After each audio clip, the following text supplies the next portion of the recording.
Cinema Recall is available everywhere you find great podcasts. The hell was that? It's our voice promo guy. Follow them on Facebook and Instagram under Cinema Recall Podcast and on Twitter at Cinema_Recall. Vern, can we afford to have a voiceover guy? We can't afford not to. He used to be a voice guy for movie trailers, but now he just follows me around and gives me movie trailer narration. That's really sad. What? Now we're giving him purpose in life. He now has a reason to go on. Check out past episodes at cinemarecall.net. Promise it's fun! I'm Bo Maddox. I'm Robert Ortegon. I'm Ashley Chancellor. I'm Soli, returning. And this is Collateral Cinema and the Jacked Up Review Podcast. Woo!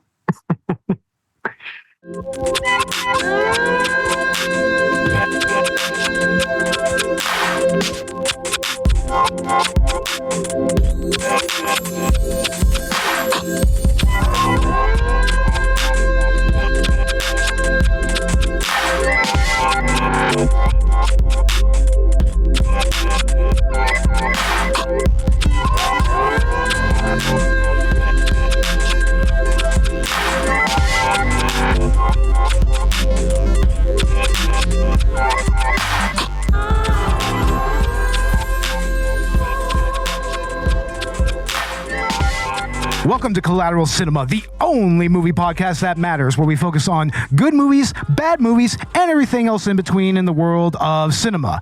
We are podcasting straight from somewhere in South Texas, and yes, my friends, we are a 420-friendly podcast. So whatever you have, be it dabs, blunts, bongs, or joints, smoke it if you've got it. And yes, my friends, as you heard in our name intro and everything, we have Soli from the Jacked Up Reviews podcast with us. How you doing, Soli? Always a delight. I promise. We were going to meet up at some expo very soon, guys. Whenever we have a chance to go to an expo or a con or something like that. We just got to find one worthy of our time. It can't just be just like, oh, great, VIP line. No thanks. Yeah, right.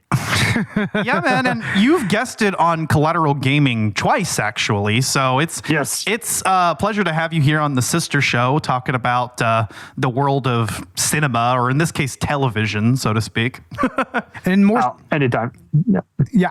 And more specifically, the world of Adult Swim, which is something that we have done quite a few times on this podcast. But Robert is here with us, and this is going to be his first episode focusing on Adult Swim. So, Robert, what's your experience with Adult Swim and whatnot? Mostly Aqua Teen Hunger Force and what was it? Robot Chicken. Robot Chicken. Yes. Yeah, those were two really, really popular episodes. Love that stuff. I'm starting to remember again, you know?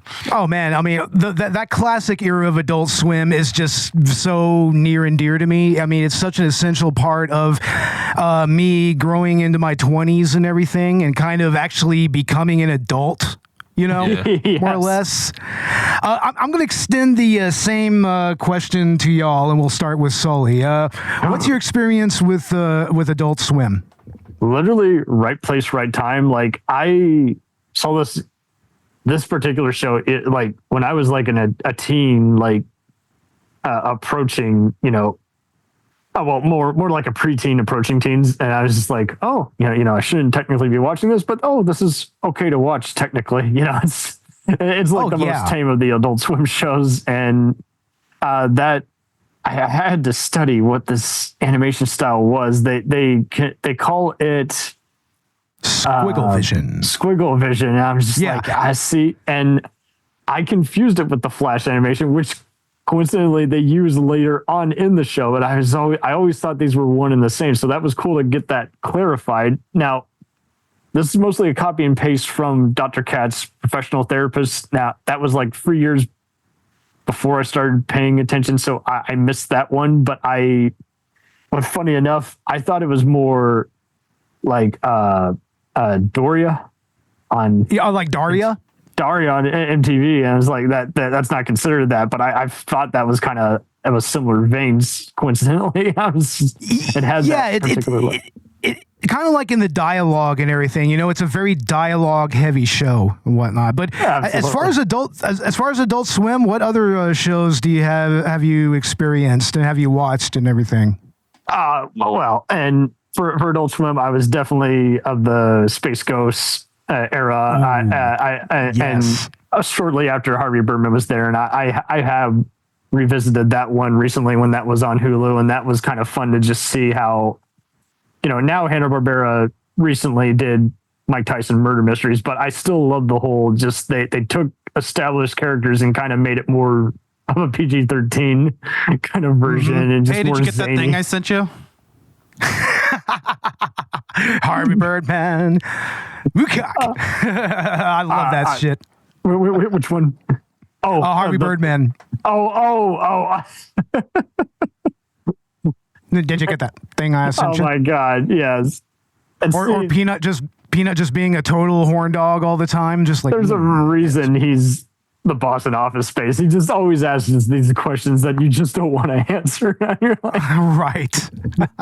can you do this? But yeah, man, well, what a bizarre channel. Like, and just the whole, it was kind of much like how on Nickelodeon becomes Teen Nick and then becomes Nick at Night. It was weird to see channels.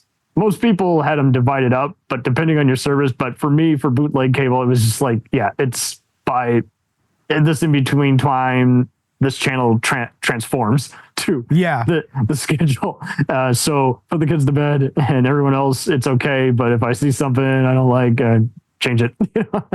Yeah. I mean, Adult Swim can be kind of there's something for everyone type of thing. I mean, there's even more mainstream type of comedy there that kind of fills the more broader demographic. And then you have really niche shows like Xavier Renegade Angel or even something even deeper like Assy McGee, which is just, only Adult Swim. I mean, I even called it one time with my brother. I was like, I guarantee you this channel is going to make a show about a walking, talking asshole, and they literally did it. They literally made a show called Assy McGee, and it's literally a walking, talking asshole. And it's a old school cop show, so he's like a Billy Badass, like a Dirty Harry type cop. It's amazing, and he's literally just an ass with legs. Oh my word! God. Did you ever see Squidbillies? Only Adult Swim. Squidbillies. Ooh, yes. I cannot, in any coherent sense, describe what the hell that show is about. But the minute you watch it, you're going to be like, oh, man, I'm not sure what I'm more offended by. Just it's bizarre humor, it's lack of humor, or that it's just doing everything just zany. If you grew up in the boonies like we did, that show kind of cuts deep, Like we live in Texas, it's not necessarily like Georgia, but it's a whole nother level of rural. So you're right. Like, I don't even know what the hell it's about, but I've seen some episodes and I'm like, oh man, this would probably just offend you just on its stupidity. And yet it's in the perfect place at 4. I always found it to be an interesting show. Always. Now I'm going to extend that same question to Ash. Ash, what's your overall experience with Adult Swim recently? Williams. Yeah. At least recently, like we talked about in the past, but have you really kind of recently checked out Adult Swim? Yeah, so actually, I didn't really get into Adult Swim until I was actually an adult. You waited. I'd catch a show here or there, but I didn't really until we started the podcast, and Bo and I started watching. And one of the ones that we started watching together early on was home movies. And honestly, I actually was really drawn to home movies. In particular, it's one of the ones that I enjoyed. I think a little bit more, but some of the ones mentioned earlier, like Harvey Birdman, Space Ghost, C Lab 2021. I mean, we watched a lot of stuff together.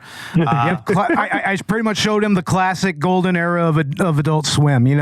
Back when Crawford and Laszlo were running things, and Yeah, that's some really, really cool stuff, and it has like its own little interesting little stories and its own, especially if you want to get into how the infomercials came to be, which is a little bit of a little bit of a rabbit hole in its own right, how that actually came to be. But yeah, we'll go ahead and get into talking about Home Movie Season 1 itself. And like y'all said, this is a show that I was drawn to early on, and I have really, really great memories about, because I mean, I remember when Adult Swim was only a weekend thing, and they would have Toonami on Saturday nights, and then they would have Adult Swim's comedy block on Sunday, and usually Home Movies was at least like maybe right after all like the 15-minute Adult Swim shows, like your Brack shows, Harvey Birdman, Space Ghost, Aqua Teen, et cetera, et cetera. Aqua Teen, of course. Yeah. They would show longer, more like 20 to 30-minute episodes of shows like Home Movies or Mission Hill or Baby Blues or whatnot. And initially they would get Family Guy and everything, but yes.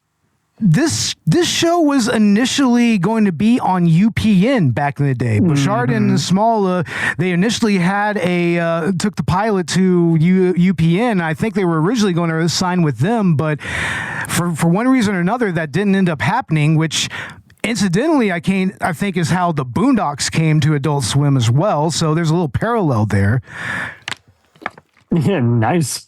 Adult Swim picked them up for this first season, and like you said earlier, this has that pedigree with Dr. Katz, psychologist and whatnot. Mainly, like you have H. John Benjamin, who played Dr. Katz's son in the original show. He plays Coach McGurk. I love H. John Benjamin.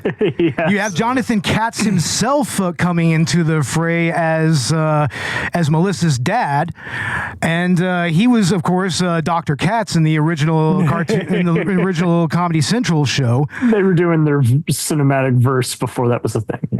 Yeah, exactly. And I'm pretty sure Melissa Barton Galsky, who is of course Melissa in this show, I think that she also had an early role in Dr. Katz as well. So that's kind of how she started as a voice actress. Yeah, most of the cast, their characters are named after their voice actors. Yeah, yep. like for instance, Mr. Lynch, he's named after his voice actor Ron Lynch, who he did a couple of Adult Swim shows. He has had a couple brief cameos in Tim and Eric Awesome Show, and he was also on the Jefferson City Council in Tom Goes to the Mayor.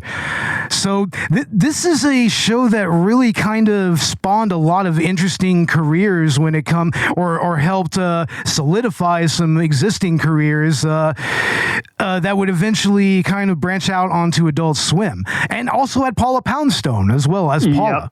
Yep. I saw that. Just in the first 5 episodes, though, right? They replaced her when it was picked up by Adult Swim. Cartoon Network, and there's a reason for that, though. Yeah, but even she was named after characters. Robert, it's kind of like Workaholics, right? It's a little like Workaholics, honestly. That's exactly what I thought. I was gonna say, dude, it reminded me of the Goldbergs, when he was making his family films too. Yeah, it kind of has that little parallel there, right? Totally. The closest I can think is how every other procedural on network and TV was doing the documentary kind of look. And that was before we started doing the mockumentaries, but that was the closest because however they had all that lit focus and everything, they made it look like an actual camcorder. It wasn't, but and I loved how this was here in cartoon form. That was like the closest I thought to, because I mean, South Park had kind of the flash animation style, but like this didn't do that until that it got picked up later. So I was just like, man, what bizarre but cool experimentation we were doing at the end of the millennium. I mean, especially when it came to like character designs and how those evolved over time and everything. TV Tropes was a big help on the trivia here. Like, there's apparently a drinking game as a hidden bonus feature on the first season DVD set. Yes, I have that DVD set right here, and there is a drinking game that you can find. Yeah. Yeah, that was back when DVD Easter eggs were a thing. I'm sad those are gone. All right. Did you know there's a unofficial finale to this on on the show Clarence? Oh, there is. Oh yeah, I think I heard that. It's by the Adventure Time guys, and apparently Brendon shows up as a video store. Oh yeah. Like, see, I think I remember because Archer did that by having the Bob's Burger guys come on over for one episode. Yeah, the Bob's Burger crossover episode. That was the same people. Yeah, that was really awesome. Yeah, I saw that one. St. Elsewhere X-Files style of just kind of bringing people onto another show, and it's a semi-official crossover. Studio. That's actually really cool. I didn't know that about Clarence, honestly. I mean, I'm trying to, but the thing is I didn't really like Clarence all that much. Yeah. You know, I preferred Uncle Grandpa. I'm like Uncle Grandpa forever. I don't care if he's an Eldritch horror. He is the man, like all the way, 100%. But Ash, what do you think about? What do you think about the characters of home movies that we described? I mean, and what do you think of their voice actors and whatnot? Oh, I mean, the characters are great. I mean, obviously you have Coach McGurk. I obviously can't say enough about H. John Benjamin. I mean, he just kills it. Jason. Yep. Mm-hmm. He's Coach McGurk. He's alternating as Walter and Perry, and he's also Jason. So that's right. Yep. I don't think I saw. When does the parrot get introduced? Because I thought that was later with the Gottfried voiced. Yeah. You don't really see Walter and Perry until like the second season. Really, like they're just kind of background characters in this particular series. Dude, but was that James Woods talking in there? James Woods? I don't think that James Woods was in there. No, it sounded like a James Woods type character talking. I was like, which one? I forgot though.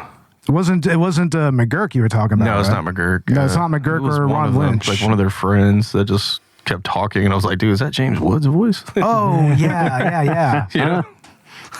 But yeah, incidentally, I love Jason's character as well quite a bit. He's one of my favorites on the show, just because like every once in a while he'll say something that sounds just like really profound, and yes, or like he'll mention like a director or a movie or something, and it's just like, and usually when he makes a comment, you know, he's kind of right about it. He's like, you know, yeah, I feel like that's kind of a gimmick now. You know, I think it was he says about the fisheye lens or something. He's like, yeah, you know, he actually kind of has his ear on the heart of cinema a little bit there, and he actually is very perceptive, you know. But it's kind of funny how early on in this first season with Jason, they really made him gross for a little while, really gross. I mean, especially early on, like even scatological in a weird way. Yeah. Like he has lice, he has cradle cap, eczema. He apparently has bad bathroom hygiene. It's like the nurse is just like, you need to keep yourself clean because of all the open sores that you have. And thankfully, this is shit that was dropped early on, though. Right. I think even later on in this season, they kind of shied away from it a little bit. Mm-hmm. Yeah. Just freaking Jason, and of course the dynamic between Brendon and Paula, which is established like right away, is fantastic. I love their whole like parent-child relationship, the way that she just kind of talks to me like adult. She even says at one point, you know, sometimes I forget that you're a child. Exactly. And it's interesting that they continue that dynamic when the voice actresses are switched out. Like, of course, like we said, we had Paula Poundstone as Paula early on, but due to a scandal involving her adopted children, she had to dip out of that. And Janine Datillo, she is actually Jane on Daria. She's Daria's best friend. And she actually comes in and does an excellent job as Paula. And I love how, you know, Brendon Small, he played well off of both voice actresses. He played off of them perfectly. I'll be honest, like at an ear's glance, like I don't even really tell the difference. It's honestly, Janine Datillo did a great job of picking up the reins as Paula. Like she really helped solidify what the character became later on. Like right, yeah, and that too. You know, like she would go on to kind of really define how the character would be for most of the series. And another thing I like, you know, especially about this early season 1 is just how improvisational it is. Or I believe the majority of this was retroscripted. Which is where they, you know, kind of just let the actors kind of improvise a little bit, and then they would actually draw the animation after the fact around what they were talking about. With I believe episode 1 being entirely improvised. That's what it is. Just so much fun to just research. I was like, that's probably why it works, but I always thought it was just scripted that way. But apparently that wasn't well received at first, and then that's why UP ended up dropping it. Like people really didn't get it. Like home movies was kind of ahead of its time, and I mean, really to this day, it's in my opinion, it's very much a cult classic. You know, like we were talking about, it's the same way like Workaholics is, just that improv shit. That's the improv stuff. You know, and yeah, exactly. Improvisational quality of season 1, I think, kind of separates it from what we get later. You know, in addition to things like the squiggle vision and whatnot, you know, season 1 kind of almost has a different feel in some ways to the rest of the series, just slightly. Yeah, exactly. Yeah, totally. But I love that shit, man. Yeah. And I mean, just Brendon, somehow his long looks like that's what I identify the most with this show, is just like his dry reminiscing of, well, what do you mean by that? You know, he's always trying to make sense of his crazy world. Yeah, he is. He's the Eeyore of the show, and he happens to be the main character, you know? Yeah, but he's also a character that is so in need of staying in control of everything that, I mean, we all felt that way. Yeah. Yeah, he can't even really work on other people's scripts or movies, as is shown in the episode Director's Cut, which I kind of think is arguably the centerpiece of this season. And they're doing a rock opera of Franz Kafka. You know, he is Franz Kafka. That shit. And no, he is just not copacetic with it at all. He begrudgingly, or should I say, with a chagrin, he accepts this role as directing this, and he pretty much clashes with it right away, which is weird because it's kind of brilliant. I mean, for one, the music in this, I mean, done by Brendon Small, who would later on do Metalocalypse. Metalocalypse. Yeah, he did all the music in this series, and here early on we get some really, really interesting tracks, like "Living Like a Bug Is Insane" or the whole "He Is Franz Kafka" track and whatnot. But we also get Don't put marbles in your nose. Put them in there. Do not put them in there. Just kind of it's got that old school '90s metal stomp to it. Just like that palm mute distortion. Yeah. I mean, Robert, this is the dude that went on to create Metalocalypse, and he tours with Death Clock, and he did all the guitar in that series as well. Like Metalocalypse. Yeah, he's a legit fucking shredder, man. Like, I mean. Yeah. He uses like Gibson guitars and all that. I mean, Metalocalypse had official sponsorship by like Gibson and Pro Tools and I think crank amps and everything. Oh, them Dimebag Darrell. Oh, yeah, the Dimebag Darrell. Yeah. Oh, those Tube Screamer amps. Ooh, damn, those are fucking bad. Yeah, they are awesome, man. Those are awesome amps. But yeah, here you kind of hear the foundation of his more metal leanings, you know, especially with like "Don't Put Marbles in Your Nose" or to degrees some of what he did with the Franz Kafka stuff. Trying to think of some of the other songs from this particular season that were really notable. Man, wasn't there something so much the gym teacher was listening to? Oh yeah, that's right. Oh, what was it? Damn it. I don't remember all the songs for some reason. I think most of them are in Director's Cut. Most of the really good material. Well, not to mention some of the background music that he does for for the movies, and then that's kind of the character Dwayne. That's his role. He pretty much makes a majority of the music for the Brendon Small movie productions. But Dwayne's so cool, like all the time about it too. Yeah, seriously, he's not a really in your face kind of character. He's a real bro. He's a bro. Total stoner bro, right? Yeah, and even, with all of Brendon's demands and his control freak nature, Dwayne's just kind of like, oh, okay. Yeah, he's like, okay. Yeah. Yeah, he's totally cool. He actually gets some further development later on in the series. His standalone episode, Guitarmageddon, is amazing. It's classic.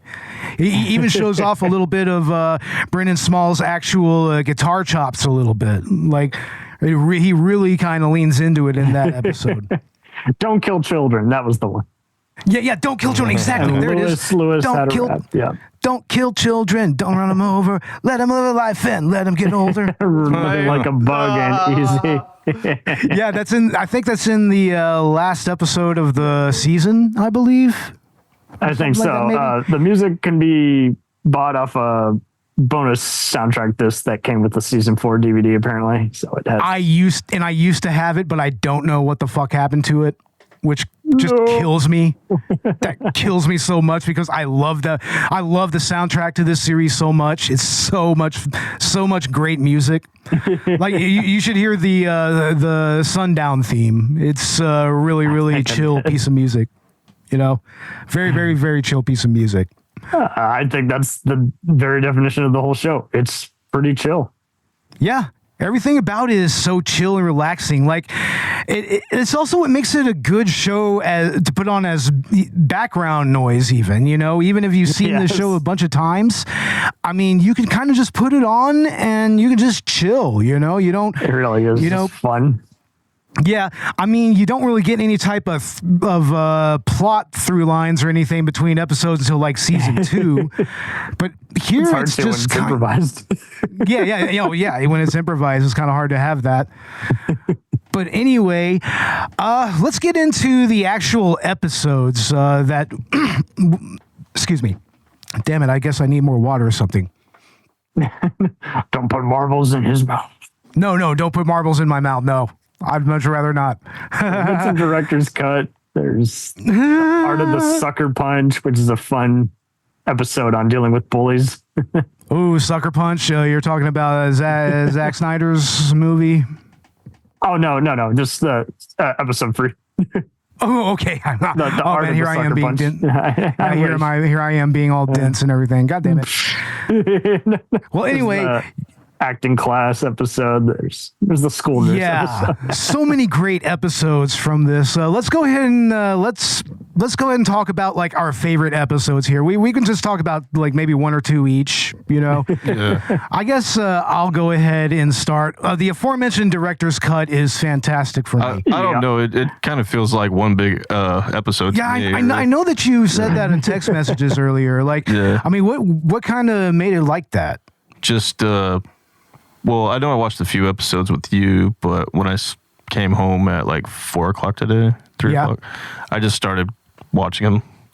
And then, one right after another, like you're watching Trailer Park Boys or something. Mm-hmm, yeah. And, you're just going down.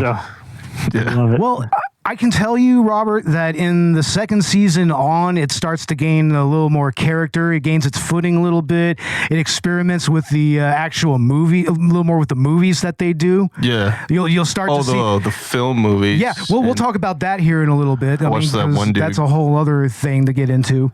I watched that one dude go into like try to get a job, right? Yeah. And she asked him for his like headshots. Yeah, exactly. And he's like, what is that? Like I took my booster shots or something. Yeah, you're right. He tries to go to a talent agency and he's like completely unprepared for everything. Yeah. Completely unprepared. He's unprepared for the acting class. Yeah. Which is like, I mean, he's just disrupting that every 5 seconds. And it's because he's more of a director and a writer and everything, I mean, he goes, I got my school photos. Look. Yeah, and they're not particularly good ones. Yeah, that's freaking hilarious. Yeah. Yeah, but I mean, director's cut is a great one, mainly just because of the Franz Kafka rock opera. Yeah, based on the metamorphosis. Yeah, it's like what is it like? No one. I don't want no one stepping on me. No sympathizing with fleas. That whole that's a jam, dude. I love that.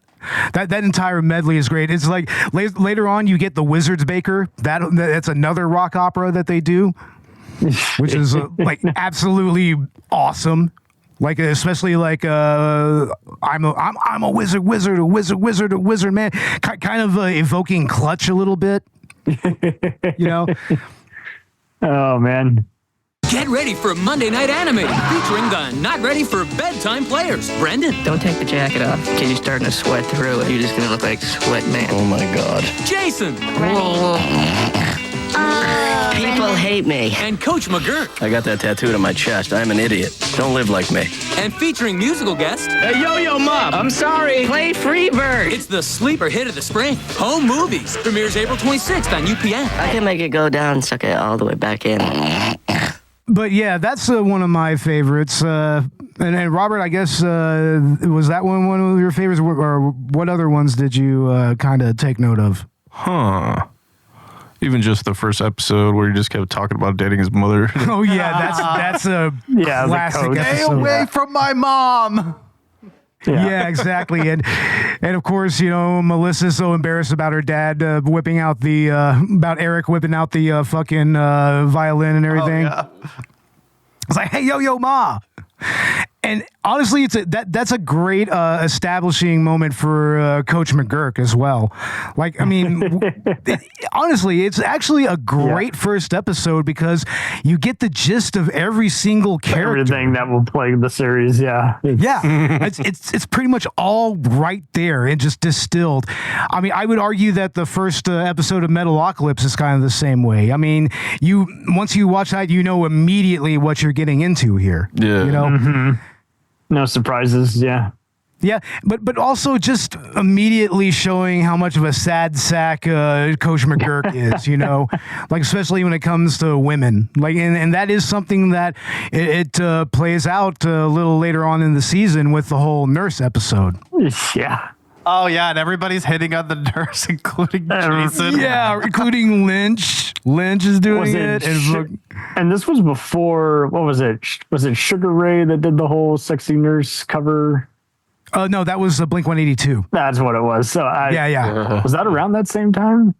Yeah, it was roughly around the same time. Wow. I think after Sugar Ray released Floored, late 90s. Gotcha. Yeah. So it's wild how everyone was doing. It was kind of like the whole hot for teacher kind of thing, you know. It's just Van Halen, exactly. Everybody was just bringing that up, and you're like, Jesus, what crazy minds. Yeah, exactly. Yeah, you're right. That was 1999. Holy shit! It was 1999. Yeah, late 90s. Enema of the State. So, jeez. Enema of the State. Oh my lord. Oh man. Yeah. And how about you, Sully? What episodes did you like? Which ones did you take note of? I'm kind of with you guys on some of the earlier picks. It just the Kafka thing was interesting because like you don't have to even know exactly, like everyone's familiar with like kind of a rock opera kind of from Saturday morning cartoons, and it was just interesting how. Yeah, it had like a lot of those like it had like a lot of those King Crimson Yes type of things, you know, that they would do like with the synthesizers and whatnot. Mm-hmm. Yeah, you know, or like Styx. Yes, Mr. Roboto. Yeah. Exactly. It kind of has that vibe to it. It's like almost as ridiculous as Mr. Roboto and everything. Yes. It is actually just as absurd as that. Totally. Yeah. And like you guys say, like each episode kind of fades into the other just really easily. It's not impossible to get into. It really is like everything that you think is going to be, you know? Well, that is pretty much what Robert said. And maintains continuity. Yeah. It does. Yeah. There's continuity to it. Even going down to like Coach McGurk's tattoos that you see in episode 1. Right. Oh yeah, you see those again later on. Yeah, they're always there. I got this cow tattoo when I was 18 years old. Right? Yeah, don't be like me, Brendon. Don't be like me. I have tattoos of food products all over my body. Don't be like me. Don't be like me, Brendon. Don't do it. Don't do it. Don't do it, man. Oh yeah, no, but like, yeah, Coach McGurk always has like the most awful advice. Like, oh no, he gets even worse later on in the series. You know, especially when it comes to giving Brendon dating advice. It's like, that's pretty terrible. You know, like in the episode Yoko. Which is why it came out at the right time. Exactly.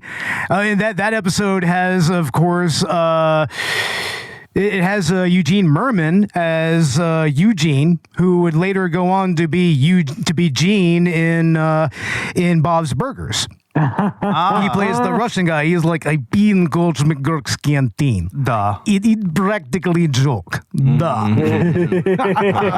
He just like, I do it to impress Lonnie. Just the whole like elementary school romance subplot that's also going on. Like, way too young to be doing that, but hey, you know. Seriously, I was doing the same thing at their age, so that very much rings home for me. No shit. That's exactly how it was back then. I'm sure it is. It was. But it's just weird how it's just like, man, in the 90s, man, we had our hormones just working earlier over time. Yeah, pretty much, man. But it's interesting how the cartoon, it doesn't feel over sexualized or anything. It's just showing just the weird oddities of life. Yeah, and it was seriously. It was just like, you know, we were together a long time, 4 days, you know. Kids will be kids, man. You know, when did she break up with her boyfriend? 2 days ago. How long was she with him? 4 days. Yeah, it's like, young love, right? Young love. Man, that's how it was too. Like you'd like someone and you'd be their quote unquote boyfriend or girlfriend, but like you never did anything. You were basically just friends. Like you were too scared to even like kiss each other when you're that young. So it was just like, you know, you just hung out together, but then like one day she'd be like, no, I kind of want to get with so-and-so instead. And I'm betraying you. yeah, man. Like one day, you know, your elementary school girlfriend, you know, would just like break up with you and get with some other kid. And it was devastating, actually. I felt Brendon. Oh, wow. Oh man. I mean, you should, whenever you get to his, love interest subplot in the second season, it's like, oh wow, it even gets crazier from there. Oof, man! Like, and I've been there with him. Like the level that he gets to by that episode, where he's just like, I can fix this. I felt that, but not when I was his age. Yeah, that's where it starts to try to transcend, and it's like, oh wow, yeah, he is too young to be feeling that bad. Brendon is incredibly neurotic. I mean, even his adult, the adults around him, even they say that. They're just like, man, you're too young to be dealing with this. I mean, even in the first episode, Eric is just like, I mean, it's like, so what's bothering you and everything? You know, it's like, after telling him that he's too young, like, aren't you a little too young to be in a sandbox? So it's like, no, this is where I come to think. Yeah. You know, the thing with Brendon too is that in a lot of ways he's like wise beyond his years. I mean, he talks like an adult, but then in other times, you know, you realize, no, he is just a kid, you know? Oh yeah, definitely. Yeah. Nice. Like, you know, there's the episode where you know, Paula is just completely worried about finances, and then Brendon can see that the house is falling apart around him, and all he cares about is the fisheye lens, right? You know? Exactly. Yeah. And it's like, you know, that's where you're like, okay, yeah, no, he really is just, it's kind of like with Paula, you know, where you kind of forget that he's a kid for a minute sometimes. Exactly. Especially when you watch like his movies, their movies, you know, like, and I mean, the movies obviously that they make obviously have like issues, but you know, when you're watching it, you're like, kids wrote this? Three kids, right? Yeah. We may as well go ahead and get into the actual movies that they make here. I mean, the first one that you see in the first episode is the whole dark side of the law thing, you know, which is very much seems like a pretty typical kind of police procedural thriller and everything. Yeah. You know? Like, it's like Jason's gone bad. It's like, oh, wow. And then it's like they do a sequel, and it's like now Brendon's gone bad. Yep. And they're doing the music like do.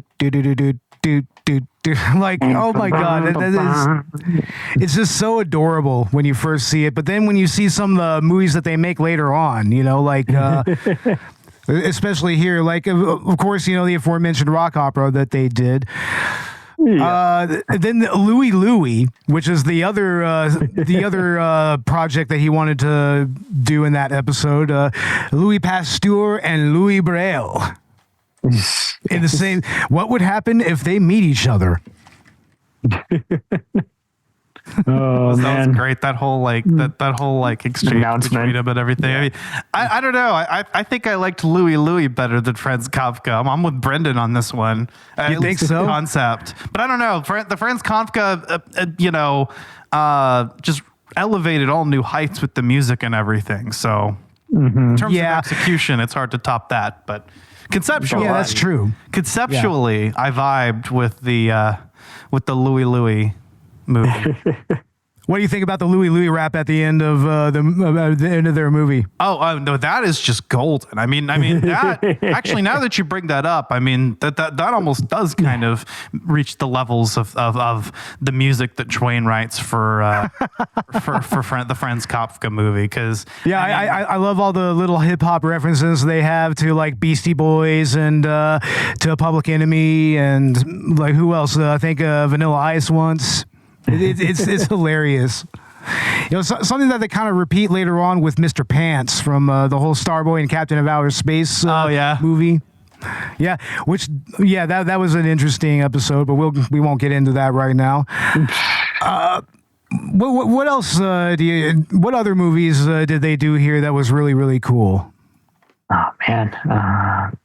Let's see here. They did that one where it was like King Kong, they just kept shooting at him. Oh, that's right. Yeah, that was the one where Brendon was all anxious about public speaking and everything. Yeah. So he really, he really kind of freaked out a bit, and he made a movie about it. So I like when other characters start to dissect Brendon's films and like, oh, is this like, you know, part of his psyche, like manifesting? And even Brendon doesn't seem to be totally sure about that. You know, he's just like, no, you could interpret it that way.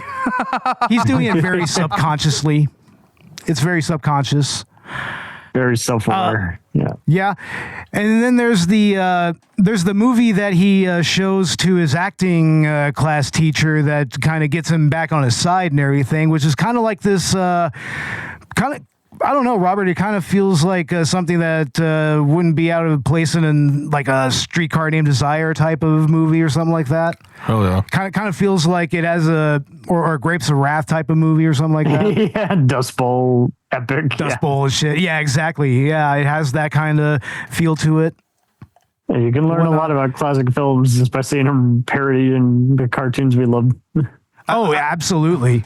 I like the one he shows the judge, you know, where it's supposed to be an essay where he's talks about not, bicycling on the wrong side of the road, but he just ends up making a video essay on why he's not at fault. And, you know, and then we talked about it earlier, like, don't kill children. You know, what I love about that episode is at the beginning, it's a total homage to The Bicycle Thief, which is an old classic kind of film noir movie, I believe. Is that what they were doing? Because I could tell they were doing something. I was just like, oh, is this just kind of like over dramatic? But no, it's a reference. Someone watched Turner Classic Movies. Exactly. Someone watched TCM. Exactly. Man, that's great. Yeah, I mean, I feel like this show's a win. I think the reason it was going to pass on to every generation is it kind of gets all that neurotic energy mixed in with just straightforward absurdism, but not to where it has to. And it really, when everyone says I've never seen a show like that before, they're not kidding. Like it was just, you couldn't even call it really a mockumentary. I don't even think. It's just kind of it. But it had that same kind of nature of we feel like we're seeing something in the moment, but it's in animated form. It's a real it's kind of a slice of life show in a way. Right. If this was live action, it would just be great acting with a Tarantino kind of budget and go. But we that's not the format, Yeah. And that's okay. It's just, but I feel like you guys say, it's not just the cartoon style that is the star. You really do just get the zaniest characters. And looking at the trivia last night when prepping, I was just like, well, that makes sense. That was improvised, but I had no idea. Like I thought they risked it with, just live action stuff. When you think about it, when you hear that and you think back to some of the conversations, it does make a lot of sense. Like the dialogue, especially in Brendon's films, like that's where it just kind of really goes off the rails. And it's like, it really does. Yeah. Yeah. He still kind of feels very much like kids are making these movies, but also it still has enough sophistication that you can be impressed by it. If there were some kids that were doing this, it's like, you'd be impressed by what they came up with. And that's actually something I wanted to ask Robert. I mean, him being a actual filmmaker. No. Right? Yes, you are. No, I'm not. Yes, you are, my friend. Why deny it? Why deny it? Yes, you are. That's the person in the other room. I mean, who directed the 2024 short film Texas Sundown then? I did that. Yeah. Yeah, you did that. Forgot I did that. I stopped drinking a long time ago. Stupid. Or the horror film Killing Night. Killing Night. Yeah, what are your thoughts on how they showed them making these movies? It's kind of, they actually go through like a table read and whatnot. It seems like they kind of go by, how you're supposed to make these types of films. Oh yeah, I think very they're much so. It just they get the fill. Uh-huh. Yeah, they're pretty much just like having fun, making home movies with their friends and becoming really good at it too. Like, about having fun. Exactly. Yeah. They even get an award for it. They get a local award in the season finale. Yeah. Then that episode's kind of interesting too, because we keep seeing these like flashes of the interview, which they end up using none of it. Yeah. and then Coach McGurk's anger management, like, man, that was so great. How, like, by the end of it, he was just holding it in and then he just shuts his car. He just tells the therapist, is like, man, you're really bad at this. You just piss people off. That's like, and of course, the cliffhanger at the end, which doesn't even get resolved until like midway through season 2. Yeah, that's right. Yeah, the whole thing about Brendon's dad. We don't see him in this season, but we do see him in the next season, and you're kind of surprised by who he is in season 2. But we won't get into that right now. Yeah, and Louis C.K. was not missed. This. Oh yeah, no, he wasn't. Louis, before we found out he was a bastard. Yeah. Goddamn Louis C.K. God damn it. Why can't people behave, man? Stop ruining movies for us. I know, right? Jesus Christ. I mean, now we can't watch Kevin Spacey movies because he's a fucking creep. Oh, God. God damn it. But yeah, I guess that we can go ahead and start getting into our final thoughts about home movies and everything. And we'll go ahead and start with, let's go and start with Robert here. Yeah, it's a great series. And, I don't know. I'm probably going to go home and watch it again. I recommend trying to find some of the later seasons. And then try to pick up season 2, like you said, right? Yeah. Or I can just let you borrow season 2. I have it right over there, dude. I was watching season 1 and I just kept watching. Like I'm like most of the way through season 2 now. Like, I just keep putting it on because it's so good. And it's like I've watched all of this before, but nice. I just got through watching The Bear 2. Oh, nice. Which is streaming on Netflix or Hulu right now. It's fun seeing what ages well and what, for lack of a better word, like like you say, like you just go through a bunch of episodes. I'm doing that now with Larry Saunders. I'm like, I forget each episode is literally just 20 minutes. Next thing you know, you've just gone for 6 of them. Yeah. Hell yeah, man. Larry Saunders show. Damn. Great show. Old school. Yeah, we'll go ahead and go with you, Sully. What are your final thoughts on home movies? Definitely one of Adult Swim's best. And it is a shame that it's good because these shows survive, but it's just wild how many shows just switched networks, in the late 90s, early 2000s. You're like, how ungrateful do you got to be to just throw stuff away? And now that doesn't really seem to happen as much. So it is a total rarity because you see other people, they just throw it all away. They're just now the streaming's doing all the tax write-offs. I'm like, good grief, you're not going to get your money back. And seriously, you're just encouraging people to pirate or give it up because they'll just go into the cloud and browse the internet and find your show because you keep taking it down. Exactly. Yeah. I definitely think it's going to rank in top Adult Swim cartoons back when they did cartoons, and because I have all the endless reasons we've given tonight, but also because it really is very easy viewing. You can watch it with kids. You can also watch it for an adult audience. It's just it puts the Z in zany. It really is fun. Oh yeah.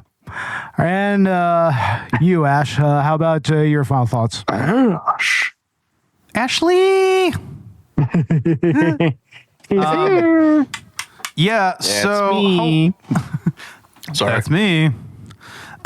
Home movies. Honestly, one of my favorite Adult Swim shows. I think it's a hallmark of early Adult Swim, which is funny because it's relatively unknown. Like again, I mentioned before, this was pretty niche, but it's got some voices in it that you'll have heard at other things, not least of which, of course, H. John Benjamin and Brendon Small, and it's. I fucking love home movies, man. I can vibe to this. Bo, you mentioned earlier, this is something you can kind of just put on as background noise. That's very true.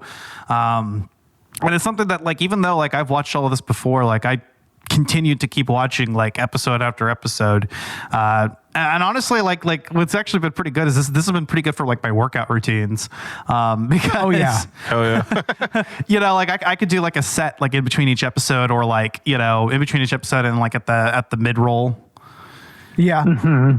Although it feels like at some point they stopped doing mid-rolls, so that started becoming more difficult. But these episodes are so short that it's actually been kind of nice. I've been able to kind of put these on, and I was also watching Star Trek, the original series on Pluto TV, and they've got little ad breaks. So that was working out for my workout routine. That and home movies, worked because there's this short little, you watch anything else, you're watching for a whole hour, and that's way too long to wait in between sets. So it's right. But home movies is great, man. It's something you can put on for in a variety of situations and have a good time. I think that initially, if it wasn't received as well, it's just because people didn't really understand this brand of humor yet. It needed to kind of be propagated a little bit more, and somewhere like Adult Swim, it was kind of a perfect home for this. And in a lot of ways, I would say that this was influential to the style that we would see in these kinds of shows, Mm-hmm. Oh, yeah. And that kind of goes into my final thoughts is how this show right here is quite possibly one of the most consequential shows in all of Adult Swim. Seriously. It's, so many careers were really just kind of exploded forth out of this, This is an important work in Adult Swim's lexicon. It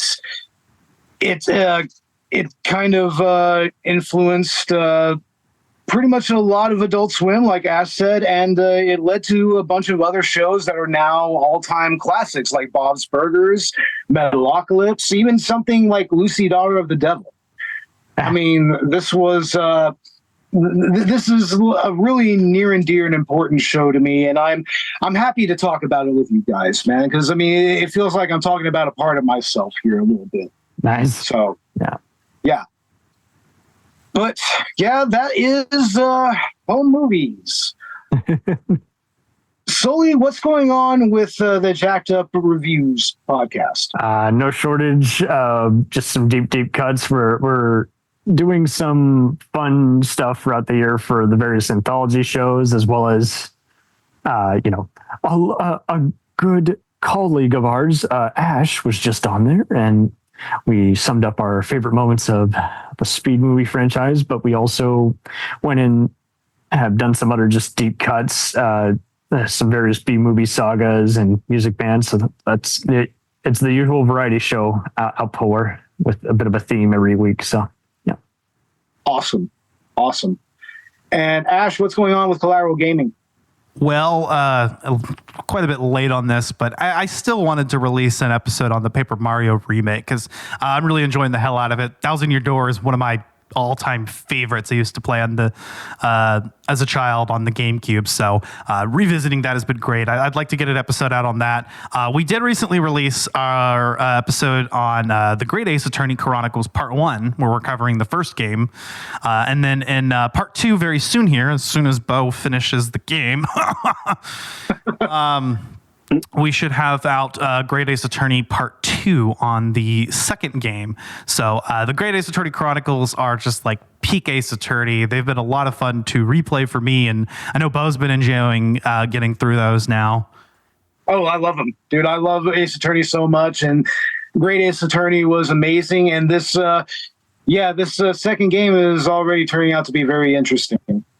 After that, we should be getting out our episode on 007 Nightfire, and then finishing up the season with Doom. What a fun callback there. Nice. Hey. I've never played it, so. Oh. Nice, dude. Hell yeah. You'll enjoy it. It's a very fun. It's definitely an essential 007 game. But that's about it. You know, like I said, we'll be finishing up the season with Doom. I believe the original. I'll clarify that with Megan, my co-host, who suggested it. Not the Stallion. No. Damn. But that's pretty much it as far as Collateral Gaming is concerned. I mean, with both Collateral Gaming and Collateral Cinema, we're starting to plan our next seasons here. So. Oh yeah. Yeah, we will be getting our next season together here very soon. And we should be getting our anniversary episode done here as well very soon. So, yeah, look for that, everybody. Takashi Miike. Ooh, Takashi Miike. Yep. Happiness of the Katakuris. Takashi Miike. That's our Miike-versary. Nice. So, yeah, look for that. And, look for us on all the socials. We'll have all those in our show notes. Check us out on TeePublic. We'll have our affiliate link in the show notes as well. You could browse our selection of T-shirts, of tapestries, phone cases, hats, mugs, everything. You can use our affiliate link there. You can find us on Buy Me a Coffee, on Patreon, and unfortunately not on our Podbean Patreon right now because that's now behind a paywall. Podbean, god damn it. But we do have our Podbean affiliate link as well. So if you're starting a podcast on your own, sign up through that link with Podbean, and you won't get the Podbean patron apparently, but you'll get 1 month of free podcast hosting. So yeah, check that out. And anything else, guys? Keep partying. Hell yeah. Hell yeah, man. Well, all right. With all that said, I'm Bo Maddox. I'm Robert Ortegon. I'm Ashley Chancellor. I'm Sully. You just got solidified. Oh, yeah. And this is Collateral Cinema. Laters.